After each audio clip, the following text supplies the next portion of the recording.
আজকে আলোচনা করব বৃষ রাশি নিয়ে। বৃষ রাশির এই আগস্ট মাসটা কেমন যাবে। নানা রকম ভালো মন্দ মিশিয়ে আপনি 2-3 মাস ধরে যাচ্ছে, আপনার অম্লমধু সিচুয়েশন যাচ্ছে। দীর্ঘদিন আপনার রাশিতেও কিন্তু মঙ্গল বসেছিল, মানে কম বেশি 1.5 মাস। আবার আপনার সেকেন্ড হাউসে মঙ্গল প্রবেশ করছে এবং আপনার রাশি অধিপতি শুক্র নিচস্থ হচ্ছে 1 তারিখ থেকে। কি এফেক্ট দেবে? আপনার রাশির অধিপতি শুক্র নিচস্থ হচ্ছে 1 তারিখ থেকেই। তার জন্য আপনার কি কি ক্ষেত্রে ডেভেলপ, কি কি ক্ষেত্রে সতর্কতা, কি কি ক্ষেত্রে উন্নতি বা হওয়া কাজ ডেভেলপ হওয়া, বা নতুন করে রিলেশন আসা, বা রিলেশন থেকে আপনার ডিস্টার্ব হবে কিনা, বা শরীরটা নিয়ে কি ফ্যাক্টর হবে, বা লোকের কাছে আপনার প্রেজেন্টেশন কি তৈরি হবে। আপনি অবশ্যই তার জন্য আপনি অধীর আগ্রহে রয়েছেন। অবশ্যই তার যে প্রোগ্রামটা ভালো করে শুনতে হবে, আপনার কোন কোন সেক্টরটা আপনার ডেভেলপ, কোন কোন ক্ষেত্রে আপনার সতর্কতা। কেননা আমি আপনাদের কাছে এই মাসিক রাশিফল কিন্তু খুব একদম ধরে ধরে প্রত্যেকটা পয়েন্ট, যেটা আমাদের প্রত্যেকটা প্রয়োজন, শরীর স্বাস্থ্য, আমাদের কেরিয়ার থেকে আমাদের মানে ফ্যামিলি লাইফ, দাম্পত্য লাইফ, সবই মোটামুটি আমি দেওয়ার চেষ্টা করি এবং 99-তে 100% মেলানোর চেষ্টা করি। 99-তে 100% মেলানোর চেষ্টা করি। এটা কিন্তু আমার মানে এমন প্রেডিকশন দিই যেটা আপনাদের মানুন না, এমন মানে আপনি মানতে বাধ্য যে আপনার ঘটনাটা ঘটেছে, আপনার অন্তরাত্মা আপনার মানতে বাধ্য। সুতরাং আপনার ক্ষেত্রেও এই মাসটা কেমন হবে সেটা জানার জন্য অবশ্যই প্রোগ্রামটা খুব ভালো করে আপনি মাইনরটি শুনবেন। তাহলে আপনি অনেকাংশে ডেভেলপও পাবেন, লাভবানও হবেন, লভ্যাংশ তুলতে পারবেন, কিছু কিছু সতর্কতা অবলম্বন করতে পারবেন, প্রবলেম থেকে বেরিয়ে আসতে পারবেন। চলুন তাহলে আলোচনা করি।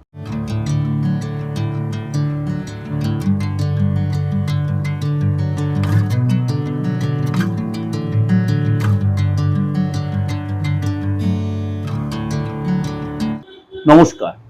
আজকে আলোচনা করব আগস্ট মাস, মাসিক রাশিফল। আগস্ট মাসটা হচ্ছে এই বছরে 8ম মাস 2026-এ। সারাটা মাস কেমন যাবে অধীর আগ্রহে অনেকেই বসে আছেন প্রোগ্রামটা শোনার জন্য। চলুন তাহলে আলোচনা করি। প্রথমে গ্রহ রাশির সিচুয়েশনটা আলোচনা করে নিই। এই মাসে একাধিক গ্রহ তার সিচুয়েশন চেঞ্জ করবে এবং এই মাসে আরো কিছু চেঞ্জ হবে, সেটা আলোচনা করলে আপনারা বুঝতে পারবেন। প্রথমে বলি 1 আগস্ট। 1 আগস্ট শুক্র সিংহ রাশি ছেড়ে নিচস্থ রাশি কন্যা রাশিতে প্রবেশ করবে। 2 আগস্ট মঙ্গল তার শত্রু রাশি মিথুন রাশিতে প্রবেশ করবে। তাহলে 1 আগস্ট হয়ে গেল, 2 আগস্ট হয়ে গেল। 5 আগস্ট আবার বুধ কর্কট রাশিতে প্রবেশ করবে। 5 আগস্ট বুধ কর্কট রাশিতে প্রবেশ করবে এবং 12 আগস্ট, এইটা হচ্ছে ভাইটাল জিনিস, 12 আগস্ট সূর্যগ্রহণ হবে। আপনারা অনেকেই একটু স্টপ করে গেলেন। 12 আগস্ট সূর্যগ্রহণের পূর্ণ সূর্যগ্রহণ, কিন্তু এটা ভারতবর্ষে দৃশ্যমান নয়, সুতরাং ভারতবর্ষের সূতক কালও হবে না। সুতরাং কিন্তু কিছু নিয়ম কানুন আমরা মানবো, এখানে ধৈর্য রাখবো, পেশেন্স রাখবো, কথাবার্তা কন্ট্রোল রাখবো। 17 আগস্ট সূর্য তার নিজ রাশি সিংহ রাশিতে প্রবেশ করবে, নিজ রাশি সিংহ রাশিতে প্রবেশ করবে। এরপরও পরিবর্তন। 22 আগস্ট আবার বুধ কর্কট রাশি ছেড়ে সিংহ রাশিতে প্রবেশ করবে। তাহলে একাধিক এই যে গ্রহের সিচুয়েশন চেঞ্জ হলো, আপনার ক্ষেত্রে কি এফেক্ট হবে সেটাই আমাদের আলোচনার বিষয়বস্তু। কেননা কিছু রাশি যথেষ্ট ভালো যাবে। সামান্য ধরুন মেষ রাশি, সিংহ রাশি, কন্যা রাশি, তুলা রাশি, ধনু রাশি, এসব রাশি লোকেদের হয়তো কিছু কিছু ক্ষেত্রে ভালো যাবে, কিছু কিছু ক্ষেত্রে আপনাকে একটু সতর্ক থাকতে হবে। আবার আপনার বৃষ রাশি, বৃশ্চিক রাশি, মকর রাশি, বৃষ রাশি, বৃশ্চিক রাশি, মকর রাশি, আর্থিক দিকে অন্তত আপনাকে বা লেনদেনের ব্যাপারে আপনাকে অন্তত একটু সতর্ক এবং একটু সাবধানতা মেনটেন করতে হবে। আমি ডিটেল আলোচনা করব আপনাদের কোন রাশি একদম শরীর স্বাস্থ্যতে আপনাদের কেরিয়ার পর্যন্ত আলোচনা করব। এটাতে আপনাকে আগাম একটু আপনাদের এগিয়ে রাখলাম। চলুন তাহলে এবার আলোচনা করি আপনার রাশি কি বলছে আজকে। প্রথমে বলি আপনার শরীর স্বাস্থ্য জায়গাটা। শরীর স্বাস্থ্য জায়গাটা মোটামুটি কিছু কিছু ক্ষেত্রে একটু ফ্যাক্টর, কিরকম কোনো অ্যালার্জিটিক ব্যাপার, হয়তো আপনার কোনো খাবারতে অ্যালার্জির ব্যাপার, আপনি ভুল করে খেয়ে ফেলেছেন, বা আপনার ধুলো থেকে হয়তো একটু সর্দি কাশি হলো, বা ঠান্ডা লেগে কোনো সর্দি কাশি হলো, এই যেহেতু বর্ষার সিজন চলছে, এগুলো বা কোনো খাবার থেকে আপনার এরকম ছোটখাটো কিছু খুচকাচ, বা একটু পাটা একটু মুচকে গেল, বা হাড়ে একটু চোট লাগলো, বা একটু টান ধরলো, এরকম খুব যে বিরাট কিছু হ্যাবক মেজর কিছু আপনার প্রবলেম হবে সেটা দেখা যাচ্ছে না। সেরকম মেজর কিছু প্রবলেম দেখা যাচ্ছে না। আপনি সামাজিক ক্ষেত্রে আপনি যদি কোনো ফাংশনে গেলেন, সময় কাটালেন, ট্রাভেল করলেন, এবং সেখানে গিয়ে আপনি কোনো অনেকটাই কারোর সাথে বন্ধুত্ব তৈরি করলেন, এবং আপনি এই মাসে আপনি রিলেটেড বা আপনার ফ্যামিলি মেম্বার রিলেটেড কোনো গুড নিউজ পাওয়ার সম্ভাবনা রয়েছে। গুড নিউজ পাওয়ার সম্ভাবনা রয়েছে। আর্থিক জায়গাটা বলি, আপনার 5 তারিখ পর্যন্ত কিন্তু ভালো করে, 5 তারিখ একদম শর্ট পিরিয়ড, 1 তারিখ থেকে 5 তারিখ আপনার অর্থ আসবে। আপনাকে সেই অর্থ যেটা আসবে বা আসার আপনাকে চেষ্টা করতে হবে। আপনি অনেক বেশি লেবুরিয়াস হতে হবে, মার্কেটে ঘুরতে হবে। আপনি যে সেক্টর, আপনি চাকরি করছেন, প্রফেশনে আছেন, চাকরির জায়গাটা আপনার কিন্তু নিজের স্কিলটা দেখাতে হবে, কাজে যা ডেভেলপ 5 তারিখের মধ্যে আপনি অনেকটা চেষ্টা করে মাইনারি পেয়ে যেতে পারেন। মাইনা তো আর আপনার হাতের উপর ডিপেন্ড করছে না, নিজের উপরে। আপনাকে যদি পেয়ে যান তো ভালো, দেখলে আপনি সেই জায়গাটা আপনার অনেকটাই ঠিকঠাক পেয়েছেন। অর্থাৎ 1 তারিখ থেকে 5 তারিখ আপনার মোটামুটি আর্থিক জায়গাটা ঠিক দেখা যাচ্ছে। তাহলে কবে খারাপ দেখা যাচ্ছে?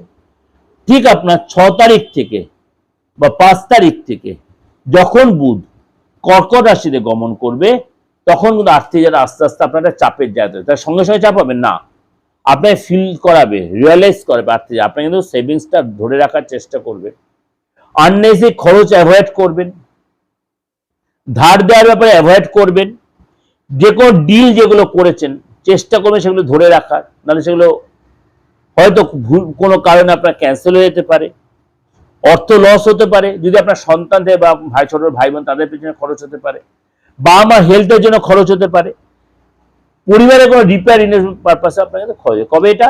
6 তারিখ থেকে up to end of month আপনাকে খরচে কিন্তু লাগাম রাখতে হবে।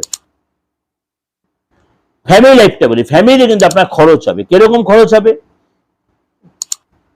Repair, renovation, electric bill, electrical item পড়ে যে নষ্ট হয়ে যাওয়া, লস হয়ে যাওয়া, বা জলের কোনো লাইনের কাজ, আপনার বাথরুম টাইলসের কাজ, এগুলো পারপাসে আপনার খরচ হবে। ফ্যামিলি কোনো মেম্বারের এই সময় কিন্তু স্থান চেঞ্জ হতে পারে। আপনি একসাথে তীর্থ প্ল্যান করতে পারেন, হয়তো আপনি প্ল্যান করে নাও যেতে পারেন বা আটকে যেতে পারেন। ভাই বোনের সাথে সময় কাটাবেন ঠিকই, কিন্তু যখন কাটাবেন সংযত থাকবে, এমন কোনো কথা বলে ফেলবেন না যে আপনার কথা তারা হার্ট হয়।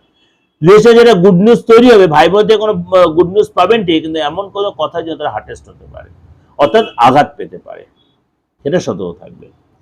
আপনি নিজে যদি সন্তান হন বা বিদ্যার্থী হন, আপনার 5 তারিখ পর্যন্ত যারা ভালোই দেখা যাচ্ছে, কেন বুধের সিচুয়েশনের জন্য। 5 তারিখের পর থেকে অনেক কাজ আপনার অবস্ট্রাকশন আসবে, বাধা আসবে, তাদেরকে আপনি বসে থাকবেন, ঘুমাবেন না, আপনাকে করতে হবে, কাজটা করতে হবে, এগোতে হবে। আপনার দেখা এলো শরীরটা পারমিট করছে, লেথার্জিয়াস, ইএনটি প্রবলেম, পেটের প্রবলেম আছে, ভাইরাল ফিভার হচ্ছে, জল থেকে কোনো প্রবলেম আছে, হেলথের ডিস্টার্ব হতে পারে, মুডটা সুইং হতে পারে। কবে থেকে? এটা 6 তারিখ থেকে up to end of month, অর্থাৎ 31 তারিখ পর্যন্ত আপনাকে নিজের ব্যায়াম করবেন, যোগা করবেন, মেডিটেশন করে দেখবেন অনেকটা মুখটা ফ্রেশ থাকবে। কথা বলা লোকের সাথে কোনো তর্ক বিতর্কে জড়াবেন না। আপনি যদি স্টুডেন্ট হন, আপনি বাইরের খাবারটা অ্যাভয়েড করবেন, দুমদাম লোককে কমিটমেন্ট করবেন, বাইরে দুমদাম ঘুরতে চলে যাবেন, নাইট স্টে করবেন না। অ্যালার্জি, জ্বর বা আপনার হেলথের উপর কোনো চাপ সৃষ্টি হতে পারে, সেগুলো একটু নিজেকে কন্ট্রোল রাখবেন। যা চাকরি করছেন বা চাকরি খুঁজছেন তাদের জন্য বৃষরাশির এই মাসটা কেমন? আপনার কিন্তু কাজের জায়গায় কিন্তু টেনশন থাকবে, আপনার কিন্তু প্রেশারও থাকবে, হঠাৎ কোনো সুযোগ আপনার আসতে পারে, হঠাৎ কোনো সুযোগ আসতে পারে, কিন্তু আপনার কিন্তু 17 তারিখ পর্যন্ত আপনাকে কিন্তু সতর্ক থাকতে হবে। কেউ আপনার বিরুদ্ধাচরণ করতে পারে, আপনার কাজটা ঘেটে দিতে পারে, বসের কাছে আপনার প্রেজেন্টেশনটা খারাপ করে দিতে পারে, বা আপনি যদি বস হন আপনাদের কাজে মন লাগবে না, কলিগদের সাথে কোনো প্রবলেমে জড়িয়ে পড়তে পারেন। তর্ক বিতর্ক জড়িবে, সেগুলো আপনাকে কন্ট্রোল রাখতে হবে। কতদিন পর্যন্ত? 17 তারিখ পর্যন্ত। অর্থাৎ কাজটা দেখা হচ্ছে সূর্য, সুনাম হয় সূর্য। আপনাকে 17 তারিখ পর্যন্ত, সূর্যের ট্রানজিট পর্যন্ত আপনাকে সতর্ক থাকতে হবে। 18 তারিখ মানে সূর্য যদি 17 তারিখে ট্রানজিট হয়ে যায়, তখন কিন্তু আপনার আসতে দেখবেন, নিজেই বুঝতে, নিজেই ফিল করতে আসতে সময়টা ফেভারে আসছে।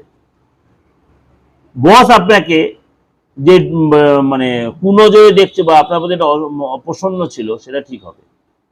কলিগরা আপনার বিরুদ্ধাচরণ করে, তারা আপনাকে আবার সাপোর্ট দেবে, উপযোগে জ্ঞান দেবে, কাজের জায়গাটা অনেকটা স্মুথ হবে। কিন্তু 17 তারিখ পর্যন্ত ভুলেও কিন্তু মাথা গরম করে ইগো দেখে কাজ ছাড়বেন না, বা ভুল কোনো কথা বলে ফেলবেন না, তাহলে কিন্তু কাজের জায়গায় আপনার কিন্তু ব্যাড ইমপ্রেশন তৈরি হবে। ব্যবসা যারা করছেন, 15 তারিখ পর্যন্ত বি কেয়ারফুল, ভুলে ইনভেস্ট করবেন না, ধার দেবেন না, কথাবার্তা সংযত হয়ে বলবেন, কোনো জিনিস কিনবেন না বেশি দামি, যেরকম অ্যাজ ইউজুয়াল চলছে সেরকম চলতে দেবেন। তর্ক বিতর্ক, অশান্তি, ব্যবসা নিয়ে ব্যবসা করতে যাবেন না। 15 তারিখ পর্যন্ত এই জায়গাটা কিন্তু বা চুরি হতে পারে, লস হতে পারে, খরচ হয়ে যেতে পারে, আপনার সেভিংসে হাত পড়তে পারে, এটা 15 তারিখ পর্যন্ত। 15 তারিখের পর থেকে আপনার কিন্তু আস্তে আস্তে সময়টা ফেভারে আসবে।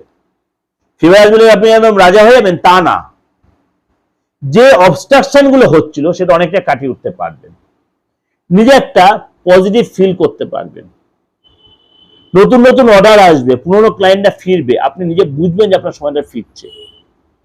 সুতরাং সেই সময়টা আপনি প্রপার ইউটিলাইজ করার চেষ্টা করবেন। আর্থিক জায়গাটা বলে দিলাম, কেরিয়ার জায়গাটা বলে দিলাম, দাম্পত্য লাইফটা বলি। আপনার কিন্তু কথাবার্তা খুব সংযত হতে হবে, কথার ভুল ব্যাখ্যা ধরবে আপনার পার্টনার, বাদ বিবাদে জড়িয়ে পড়বেন, পার্টনার কেরিয়ার নিয়ে খিটখিটে মেজাজ হবে, আর্থিক ব্লক হতে পারে, আপনাকে হেল্প করতে হতে পারে, আপনার পার্টনার কোনো কারণে চাকরি ছেড়ে দিতে পারে বা চাকরি চলে যেতে পারে, বি কেয়ারফুল।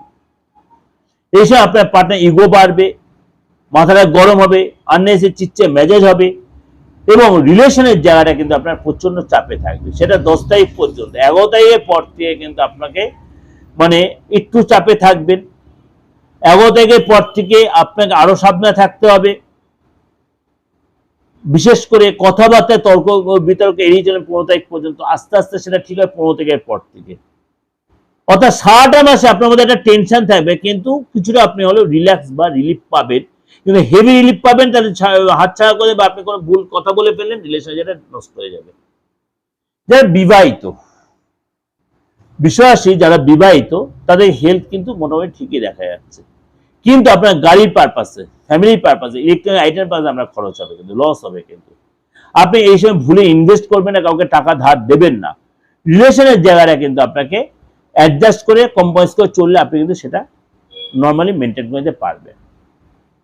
কিন্তু আপনাকে বলবো, এরকম ফিল করছেন, আপনি হয়তো অস্বস্তি, অধৈর্য হয়ে যাচ্ছেন, আপনি হয়তো এই থেকে মুক্তি কিভাবে পাবো, তাহলে নির্দ্বিধায় একটা ফোন লাগিয়ে দিতে হবে, প্রেডিকশনটা নিতে হবে, হাতটা দেখাতে, ফেসটা রিড করতে, যে আপনার দীর্ঘদিন এই প্রবলেমটা চলছে বা চলবে, আপনি সামান্য প্রতিকার করে এখান থেকে বেরিয়ে আসতে পারবেন। তার জন্য ফিজ দিয়ে আপনাকে অবশ্যই হাতটা দেখে প্রপার প্রেডিকশন নিয়ে দশা অন্তর্দশা দেখে আপনি সেই সুযোগটা কাজে লাগান। এটা আপনাকে আমি অ্যাডভাইস দিচ্ছি। দেখবেন আপনি এই যে বিপদ বা এই প্রবলেমের মধ্যে আপনি ফেস করছেন, সেখানে অনেকটা আপনি রিলিফ পাবেন। আপনার দুটো লোক বা তিনটে লোক সবসময় আপনার বন্ধু থাকা দরকার জীবনে। একটা হচ্ছে ভালো ডক্টর, ভালো অ্যাস্ট্রোলজার, আর ভালো লয়ার। এই তিনটে লোক যে আপনার জীবনে বন্ধু থাকে, আপনার কাউকে না থাকলেও চলবে। আপনি যে প্রবলেম ফেস করছেন, নির্দ্বিধায় কারোর সাথে কনসাল্ট করুন, সে আপনার প্রপার গাইড করবে। যদি মনে হয় পার্থক্যের কাছে আসবেন, আপনার ডেট অফ বার্থ নেই, আপনি হাতটা দেখান, ফেসটা রিড করুন, আপনি গাইডটা পাবেন। আলবাত পাবেন আমার থেকে সেই গাইড, 100% দেবো, কিন্তু সেটা ফিজ দিয়ে। যদি কোনো প্রতিকারের প্রয়োজন আমি অবশ্যই বলবো, সেটা আপনি ক্যারি করলে অবশ্যই সেটা আপনি রেজাল্টও পাবেন, কথা দিলাম, রেজাল্ট পাবেন। কারোর আগে কারোর পরে, কিন্তু রেজাল্ট পাবেন। আপনারা যারা কোনো চাপে আছেন, যে কোনো গত, ফ্যামিলিগত বন, শারীরিক বা আদার্স যে কোনো কারণে, বাস্তুগত, আইনিগত, অবশ্যই যোগাযোগ করতে পারেন।